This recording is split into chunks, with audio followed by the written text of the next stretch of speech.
Hello, my name is Gary Delson. I work in communications at the California Independent System Operator, and I'd like to welcome everyone to another Energy Matters Conversations podcast. With summer and hot weather upon us, we want to focus today on the ISO's Resource Adequacy Program, how it is evolving, and how the work we have been doing to ensure adequate energy supply is reflected in this year's Summer Loads and Resource Assessment that was published in May. That analysis shows the grid in significantly better shape for available resources than it has been over the past several years. Our subject matter experts today are Aditya Jaham Prabhakar, Director Resource Assessment and Planning, and Partha Malvadkar, Principal for Resource Adequacy at the ISO. Let's start with Partha. The state's Resource Adequacy Program was enacted by the legislature to do what the name implies, to help ensure that sufficient resources are available on the grid to meet demand. The program is the principal responsibility of the California Public Utilities Commission, but the California ISO also plays a big role. Can you give us a quick overview of how our work interacts with the state?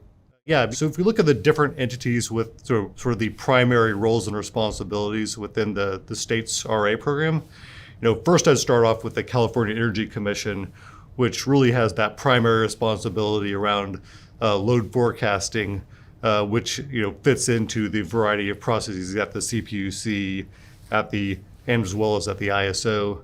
From there, I sort of look at the various local regulatory authorities, and that we have a number of local regulatory authorities. The CPUC is the biggest, by a fair margin. 90% of the load within the California ISO is under the jurisdiction of the CPUC. So we're keenly focused on them, but as well as on the other local regulatory authorities. So, within the CPUC purview in particular, they have a number of different functions for their RA program. If we start off in the longer term, they have the CPUC will have their IRP as well as long-term procurement processes, which are really designed to set us up with the right set of reliable resources that both allow for reliability, considering cost concerns, as well as meeting the environmental goals of the state.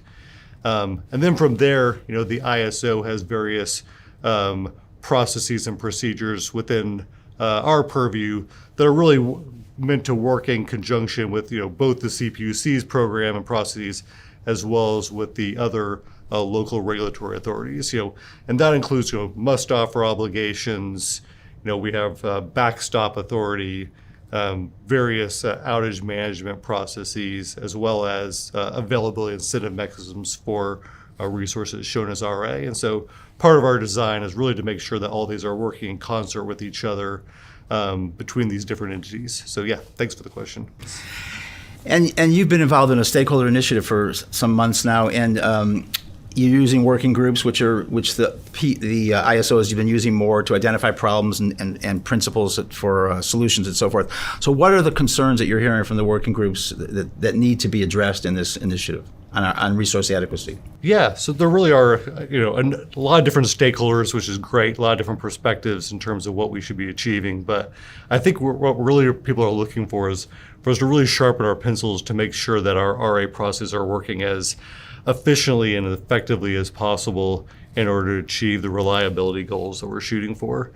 And that at least kind of certain themes have come up in terms of the prioritization for participants. One is I think they're really looking for harmonization with evolving state as well as regional processes. And so people are looking towards the CPUC slice a day, trying to make sure our processes are working effectively to meet the reliability goals. But I think participants as well really have an eye towards the regional markets as well. People are keeping an eye on the developing Western Resource Adequacy Program in the West, and that particularly with the reliance on imports, they want to make sure that trade can happen as efficiently and effectively as possible with outside entities as well. And I think it's fair to say that the ISO works maybe more closely with the state, the Energy Commission, and the Public Utilities Commission than it has in the past. Those relationships are important. They're good. You've got different perspectives in the energy industry. How challenging is it to make sure that everybody's on the same page and you get to a solution that everybody can agree with? Is that even possible, or what's the challenge there?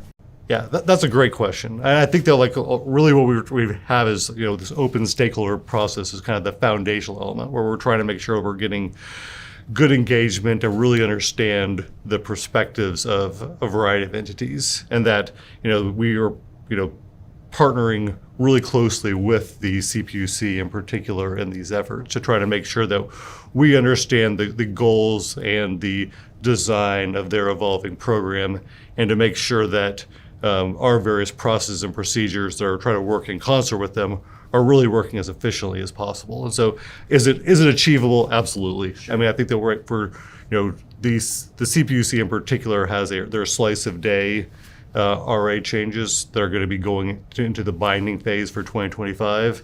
And that, one of the key elements from stakeholders was can you really sharpen your pencils to make sure that each of the elements of your processes, from the must offer obligations to the our backstop processes, to our substitution rules, are really working effectively for that new design. And I think we recognize the fact that we're going to have to continue to look at it, have to really look carefully about how those processes are working effectively. But right now it feels like we're in a good place for go live. But I think that stakeholders are rightfully wanting to make sure that we're looking at these elements carefully. Great, sure, of course.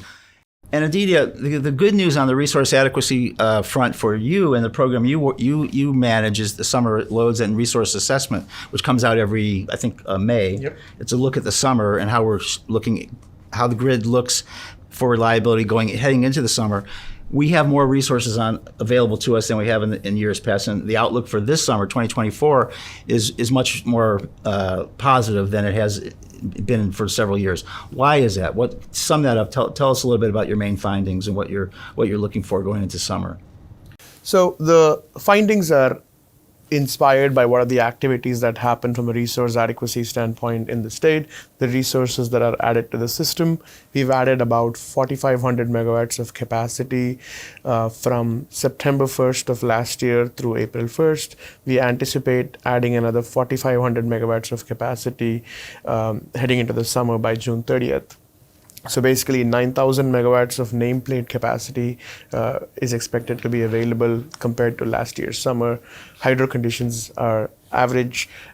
Your load forecast is softened. So basically a combination of all of these factors show a really positive outlook heading into the summer.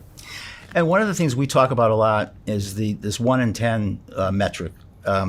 I'm not sure everybody understands that, but I know that's very important. Our CEO, Elliot Mainzer, has stressed what a great accomplishment that is, that we have some buffer there now, where last couple of years we were short on that metric.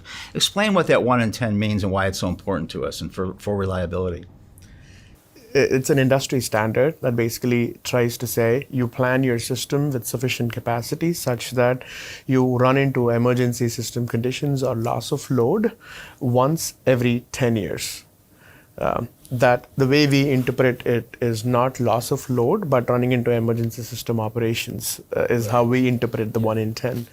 The way we do the analysis is, because we don't know what the summer is going to be, we basically simulate the entire summer in a model 500 times with unique load profiles, unique wind and solar production profiles, and forced outages on resources. So you basically have 500 different views of the system. You run an hourly model to simulate what the control room floor would experience, and then observe the number of times you get into emergency system operations. And the 1 in 10 for those 500 cases basically means you can have 50 cases with some kind of emergency events. So you run that model 500 times. Yes. So how long does that whole process take? How long do you and your team work on this assessment? Because it is a chronological model, it takes over 2 to 3 days, sometimes depending on how the model settings are done, to perform one batch of 500 cases.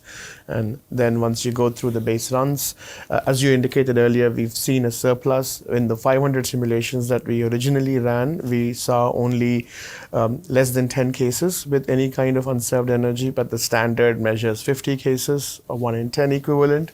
So we had to reduce the import limits to mimic reduction in supply, and then we've observed that 2,550 megawatts of surplus exists in the system.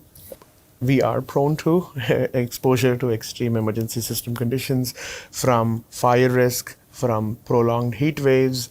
If our neighbors also experience similar conditions, that also causes stress on the systems. Our import capabilities can be constrained. So a range of factors can expose the system to emergency system operations. Luckily, we have about 3,500 megawatts of resources in the emergency category, where we are able to access them in system conditions under stress. One of those is the ESSRP program. It's basically all the once-through cooling units that are part of the emergency resource program, where you can get about 3,000 megawatts of resources online. There are other load reduction programs and emergency energy that can flow on the interties, all add up to about 3,500 megawatts of access to capacity in stressed grid conditions. So basically, that's another aspect that makes us feel cautiously optimistic heading into the summer. When you add those things up, it's really pretty an impressive achievement over the last couple of years, and it's really the state that's been doing it, the procuring and the strategic reserve. I mean, these are things that give the grid operators a little more comfort going into the summer, for sure. Thanks to all the efforts that the CPUC, the Governor's Office, the CEC, and CAISO, and the LSCs, and the entities that are doing to put us in this. Takes all hands. Yep. Yeah. And the summer assessment our assessment and the way we do it and the nature of the modeling has changed over the last couple of years. Can you briefly tell us, how that has evolved? Yeah, as Partha mentioned, the CPUC is moving to slice of day. We're also starting to look at the resources from a multi-hour stack analysis standpoint, where we say, looking at resources and their availability every 24 hours on peak days in each of the summer months. So that was one improvement from last year's assessment.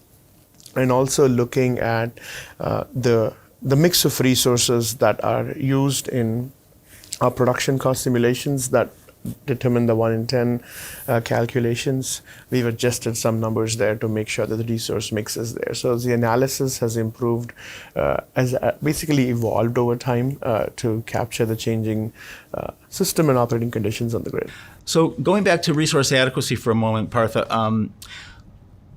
we talked about you're working on the Stakeholder initiative to refresh the program, make sure everybody's on the same page. What's changed? What's driving this need to take a fresh look at this program? Yeah, that's a great question. So Aditya covered a lot of it. So I think that but there's really kind of think three main elements that are driving it. Sort of one is really changes to the foundational resource mix as well as the reliability risk. And so, as Aditya alluded to, we're having we've already seen, a significant change in the resource mix with the addition of battery storage in particular, where we're looking to get, I believe it was 8,500 megawatts by the end of June, added to the grid, as well as, significant additions to, renewable resources as well.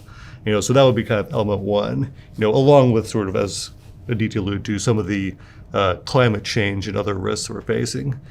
So the second one is really regulatory changes, and that, in particular, the CPUC is looking to change their program design in the resource adequacy space to adopt a slice-a-day proposal. And that really is kind of getting at two foundational issues also with the resource mix, where they're looking to make sure that we have sufficient energy in the peak hours to meet the reliability needs, including adequate planning reserve margin, but as well as sufficient energy to charge batteries within their program design. So when you combine that with the changes that are going on in the West from an RA standpoint, that's at least another foundational element. And then the third is really, I think, a tightening of the resource adequacy program, where we've seen